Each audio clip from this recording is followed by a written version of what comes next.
किसानों को जो वायदे किए गए थे वायदे पूरे होने चाहिए।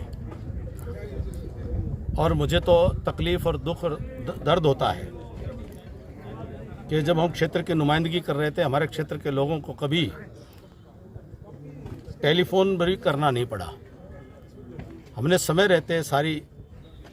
जो राहत थी उसको उपलब्ध करवाने का काम किया था, ऐतिहासिक मुआवजा दिलाने का काम किया था। और आज इस बात का दर्द होता है कि किसानों को अपनी जायज़ अधिकार, जब फसल का नुकसान किसान के ऊपर बहुत बुरी बीतती है, किसान और उसके मजदूर के हालात ख़राब हो जाती है और वो अगली फसल का भी बुआरा करने में उसको दिक्कत आ सकती है। ऐसे में जब व्यवस्था बनी हुई है, गिरदावरी करके नुकसान की आकलन करके नुकसान की भरपाई करने की व्यवस्था,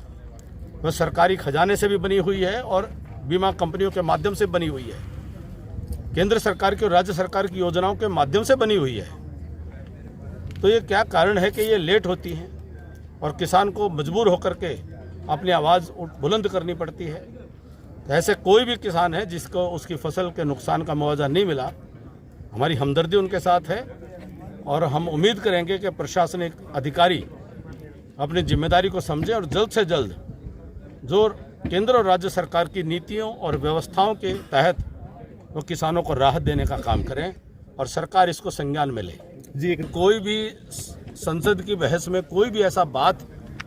विपक्ष सामने नहीं रख पाया, एक भी बात जिस बात के ऊपर ये कह सकें कि ये आरोप का कोई प्रमाण है। और जो भी बाजार की प्रक्रिया के तहत शेयर का ऊपर नीचे होना, ये बाजार का अपना फैसला है, बाजार का अपना निर्णय है और इसके लिए कहीं भी कोई अनियमितता होगी तो भारत की सरकार के हमारे वित्त मंत्री स्वयं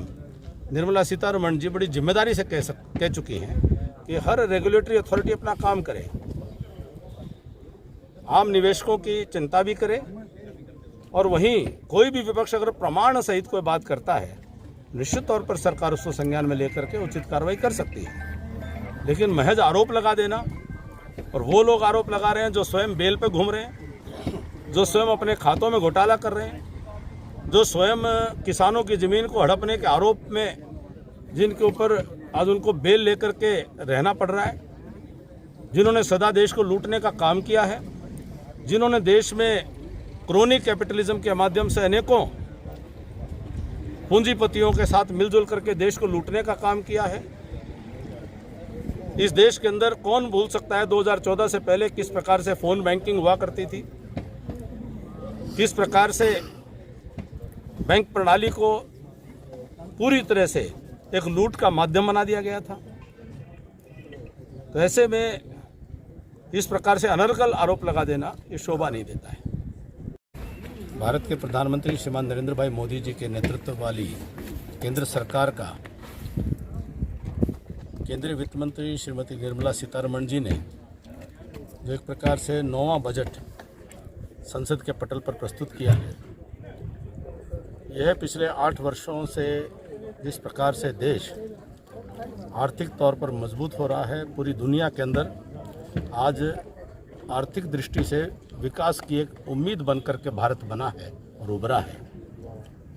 भारत को मजबूत करने की दिशा में भारत के हर वर्ग के कल्याण के लिए एक ऐतिहासिक बजट प्रस्तुत हुआ है और हमें बड़ा गर्व और खुशी इस बात की है कि नरेंद्र मोदी जी के नेतृत्व में भारत उदय के काल के न केवल हम साक्षी हैं, बल्कि छोटा सा गिलहरी योगदान भी